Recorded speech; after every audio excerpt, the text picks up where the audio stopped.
What's up guys, I'm back once again to show you some of the hot mods of the week, and the first mod I have for you is Tactical Armor Kit, and of course you can craft these at a chem station under the Tactical Outfit section. Also, I think this is the first armor mod that I've seen that has separate male and female outfits, instead of just catering for one, or having the armor designed for one gender and just copy pasting it to the other one. Now, in terms of upgrades, all three articles of clothing of course come with the ballistic weave option. As well as this, they also come with a wide variety of colours. Also, each unit of clothing has its own add-ons, many of which also have their own colour options. Now, in terms of armour pieces, this outfit doesn't actually take the arm or the leg armour slots, so you could use standard vanilla armour, or you could use the new knee and elbow pads added by this mod.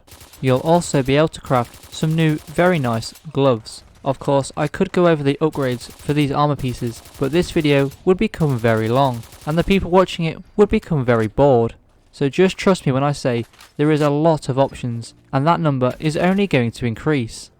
Now, I couldn't include this armor mod and not include Tactical Fast Helmet, and of course you can craft this at a chem station just like the previous mod. Now, if you plan on using the West Tech goggle effects, you're going to need to craft the switch.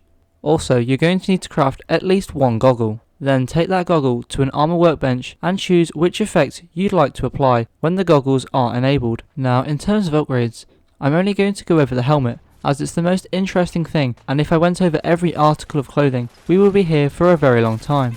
So of course, it does have the ballistic weave option and many add-ons. Also, most add-ons have their own colour option, so you definitely won't be short of customization with this mod and the previous one. And if you install all of the customization options from this mod and the previous one, this is what your character will look like.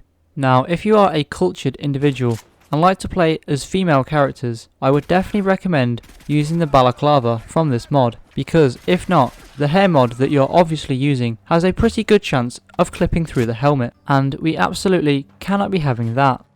And of course, this week's weapon mod is the Fallout 3 10mm SMG. You can acquire this from gunners, raiders and bosses after level 5. And of course, going over the upgrades real quick, you have the choice of 6 receivers, 4 stocks, 3 mags, 4 sights, and finally 5 muzzle attachments.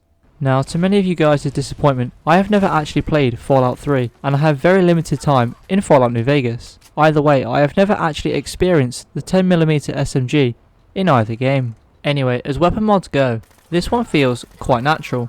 A lot of weapon mods, despite how good they are, don't feel like they fit into the game very naturally. Whereas this one is very different. As it's a lore friendly weapon, it actually feels like something you could acquire naturally in the game. Now, the next mod I have for you is Workbench Humming, Cut Content Restored. What this mod is going to do is now every time your character is at a workbench of any kind, there is a small % chance that they will start humming.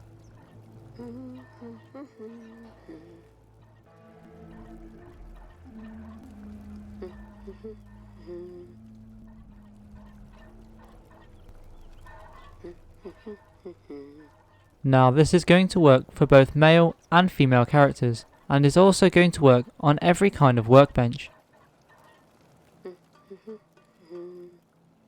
Now, I really can't understand why Bethesda would not include this in their game. I mean, it's not the most amazing feature in the world, but why remove it? Whilst playing Fallout 4, you're going to spend a lot of time in front of workbenches, so giving the player something to listen to, I don't see why you'd not include this in your game. Anyway, on to the next mod. And the second weapon mod for this week's episode is the RS2 M60. Now, this machine gun can be found on a broken down transporter that leads to Fort Strong.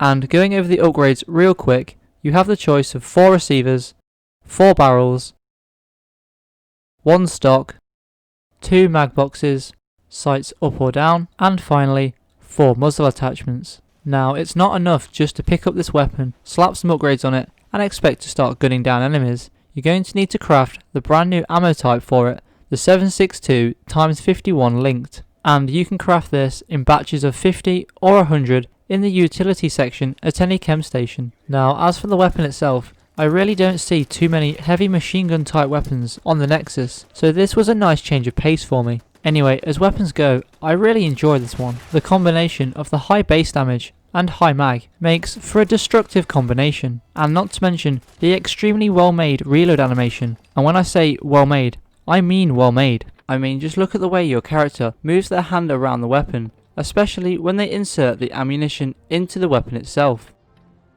Anyway, that's pretty much going to wrap it up for this mod, and the video for that matter. I hope you all enjoyed the mods here today, and if you did, don't forget to hit that subscribe button, and I hope to see you all in the next video.